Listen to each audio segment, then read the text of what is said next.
Welcome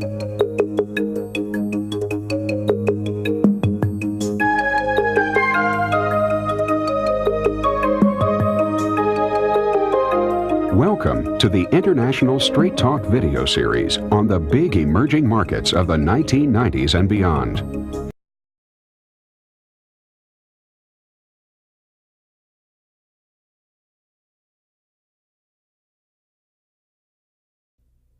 In Turkey, a person's character is judged by their manners and degree of cultured skills, which is due in great part to the strong Islamic tradition in which hospitality and generosity are considered essential for a good reputation. And courtesy in response to generosity is an essential mark of character.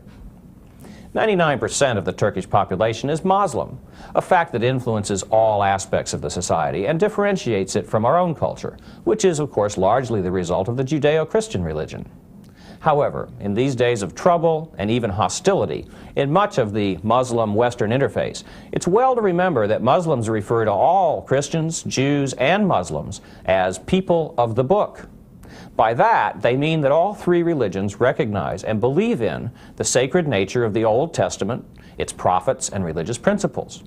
Muslims, however, don't recognize the divinity of Jesus Christ or his status as the Son of God.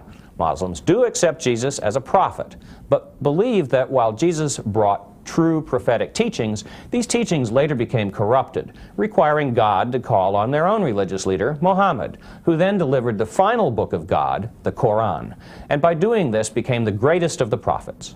Through him, Muslims believe that God communicated his final revelations to the world, in effect, correcting and elaborating on all the aspects of the two previous books that human beings had in their unenlightened state corrupted and misunderstood.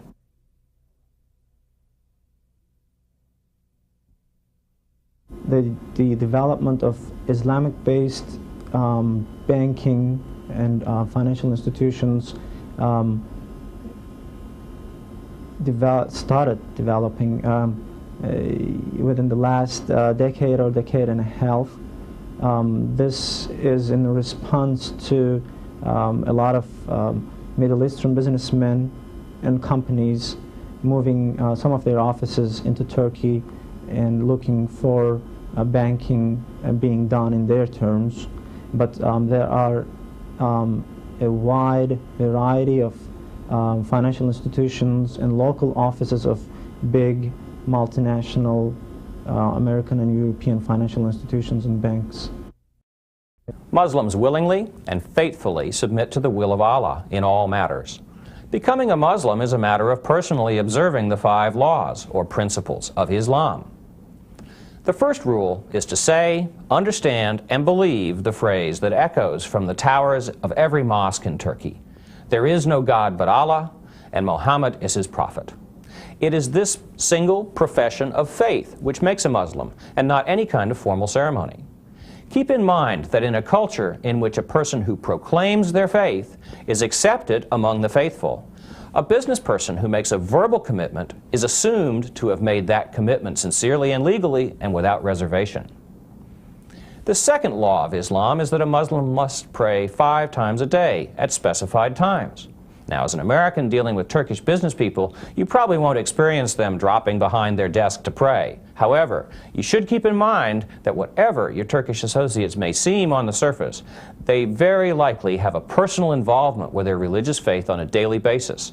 And this, in turn, affects their perspectives on business, on human relationships, and on many other aspects of life which you, as a potential business associate, can benefit from understanding. The third law of Islam is that a person must perform charitable acts. Many Americans believe this aspect of Islam is directed at giving money to poor people, which it is, but it goes way beyond that. The Islamic understanding of charity extends to your thoughts as well as your actions. For example, a Muslim who is asked for alms in the name of Allah is under no obligation to give money, but they are obligated to give something charitable, which in many situations will be a simple blessing rather than money. A good Muslim cannot fail to give charity, but that charity can be anything from a blessing to cash. The fourth law demands that Muslims keep the 30-day fast of Ramadan, called Ramadan in other places. During this time, a true believer will not eat, drink, or smoke, between the first and the last light of day. The final law is that a person of the faith must make a pilgrimage to Mecca at least once during their lifetime. Most Muslims do not make the Hajj until they're quite old, but anyone of any age who has made the pilgrimage is automatically held in high esteem by family, friends, and the entire society. Beyond these basic rules, a good Muslim is supposed to avoid eating pork, drinking alcohol, committing fraud or slander, practicing usury, and gambling. Now, while Turkey is not an Islamic state, even though it is an Islamic country, the banking system of Turkey is not run along strict Islamic lines, as is the case in some traditional Islamic states. This means that the complex religious interpretations affecting such business matters as interest, profit, and investment are not problems in Turkey. However, any American business person doing business in a traditional Islamic country who doesn't already have an excellent grasp of how Islamic financial instruments and practices vary from those we use in the U.S. must become informed, and there's no better way to do so than to become involved in Turkey first.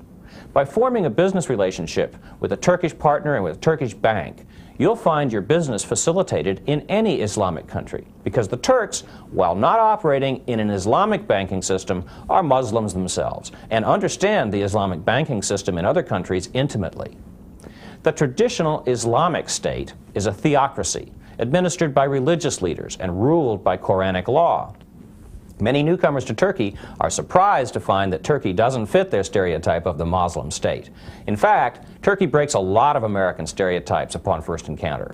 Ataturk secularized the new republic, ending centuries of rule by the priesthood in the 1920s by introducing a Turkish civil code which replaced the Quranic law, which had prevailed up until that time. By abolishing the caliphate, which had ruled the Islamic world from Istanbul, he definitively separated religion from the government. By removing the traditional fez from males and the veil from women, he removed in one gesture the primary symbols of the oppression of the masses by this organized religion. As a result of Ataturk's reforms, members of all sects of Islam exist in relative harmony in modern Turkey.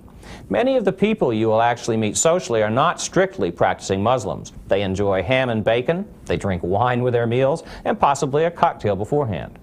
You're going to find a country in which polygamy is outlawed, and women enjoy a practical level of equality under the law.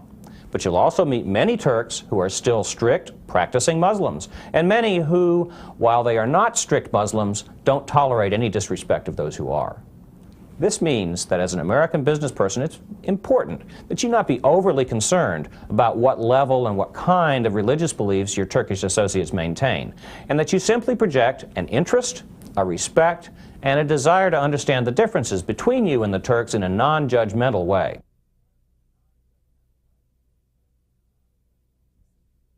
In Turkey, the friend word means arkadaş, and arkadaş literally means someone who protects my backside. Once you are an arkadaş with a Turk, you can be rest assured that that person will do anything and everything on your behalf to protect you, your interest, and further your interest. He will act as if, for example, on business, your business is his own business, and will do anything to increase the profitability of that business. He will take every precaution, every care to make sure it happens. In Part 2, we'll look closely at how the principles just discussed can be further understood and applied to everyday business relationships as part of your strategy for success in Turkey. This is one of those areas where it's easy to pay lip service to an ideal that most people in every culture share. The difference is that in Turkey, most people really mean it. We'll look at the implications of this for business. Understanding Islam isn't just a matter of achieving spiritual enlightenment. It's also a critical part of doing business in Turkey. There are several reasons why Turkey should be the primary choice of any American business interested in the Muslim world, and we'll discuss this in detail. Like your mother told you, mind your manners. Only in Turkey, there's an even better reason than pleasing your mother to be nice. It's called doing good business.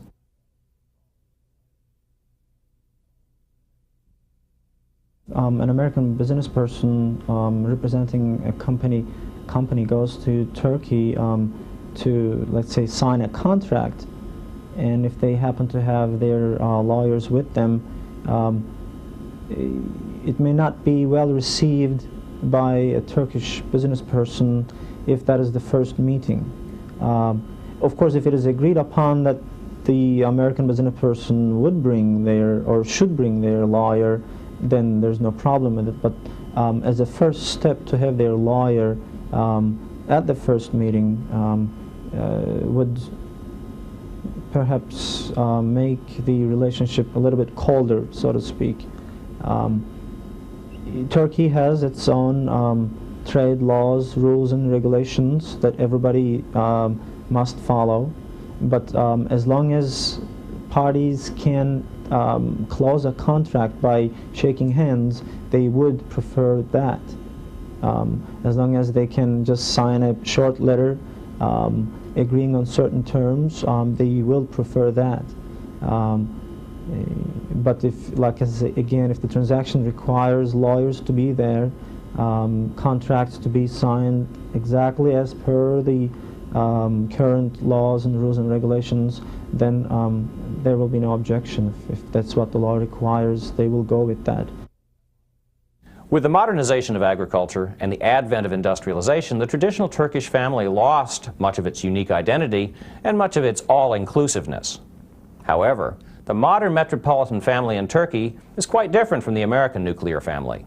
Most Turks still rely heavily on their kinship ties and value them over loyalty to non-related friends or business acquaintances. A recent survey shows that even among university graduates, a majority of Turks, both men and women, visit members of their extended family at least once or twice a week.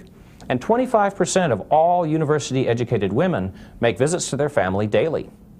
Other examples of family interdependence are common. Businesses, for instance, tend to be configured around extended family relationships. When the initial move from the country to the city is made, the nuclear family once more extends itself to provide a safety net for the newcomer. When child care is needed, members of the extended family step in and fill the breach.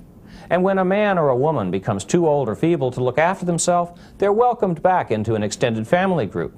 The Turks would consider it shameful to send someone to an old people's home.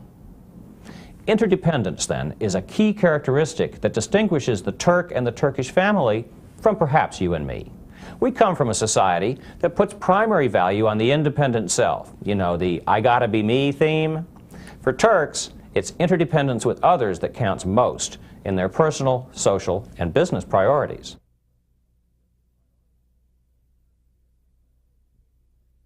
In my experience, I noticed something quite different than American way of doing business and Turkish way of doing business. In the United States, most of the people I dealt with wants to visit one country one time with a contract in their hand, a memorandum of understanding in one hand and a contract in the other.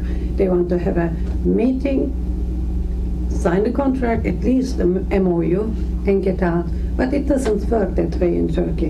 You have to develop relationship. You have to reach to a level that person can call you his arkadaş, his friend. Then you will have contracts with them because he will trust you. And also you will not have to go for further contracts because they will come to you. Turks generalize their feelings of interdependence to their concept of citizenship. Loyalty and respect are all important values. On the national level, loyalty and respect for authority are equated with patriotism. Be aware that Turks take their symbols of nationalism very seriously. There are laws against making fun of Ataturk, who's achieved almost mythical stature, against degrading the Turkish flag, against saying bad things about Turkey in general. Foreigners should be particularly careful to respect and never make fun of these aspects of Turkish national consciousness.